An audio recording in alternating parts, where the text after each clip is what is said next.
NZ. Oke. Ibang may kote utay.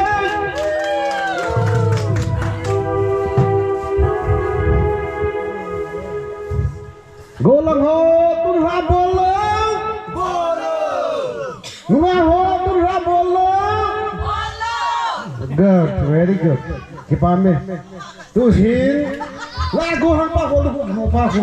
Ilang na ba yung mir hom sa ta hi jin ko amang do kite ta. Abal anu nga kajol thangko ko ki manjo thangko tu ni zan hi chai na ko he ta jin ko ting de mong ki de dio di ko te lang ang de nunga ang kita tayo kung siya so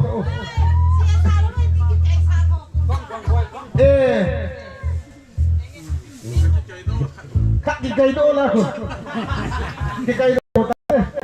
Ay sa la ho buhi tay ta.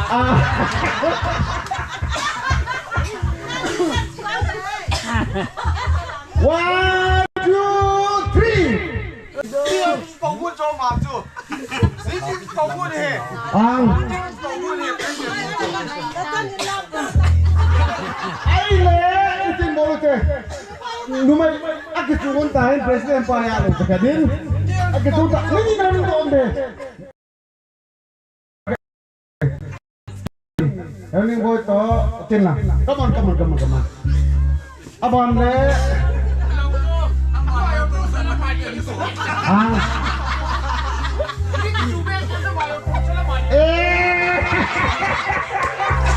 President naman to.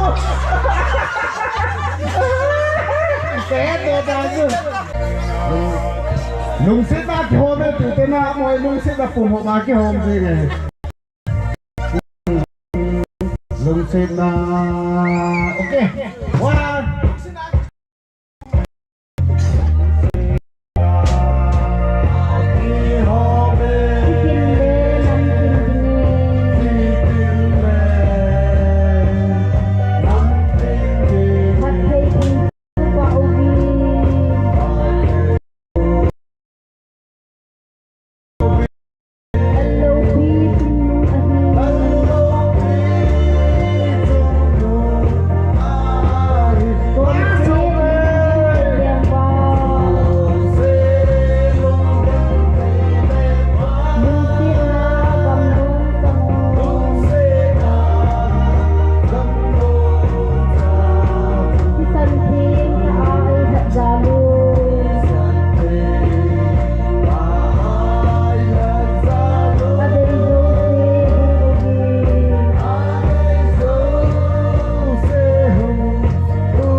ko po.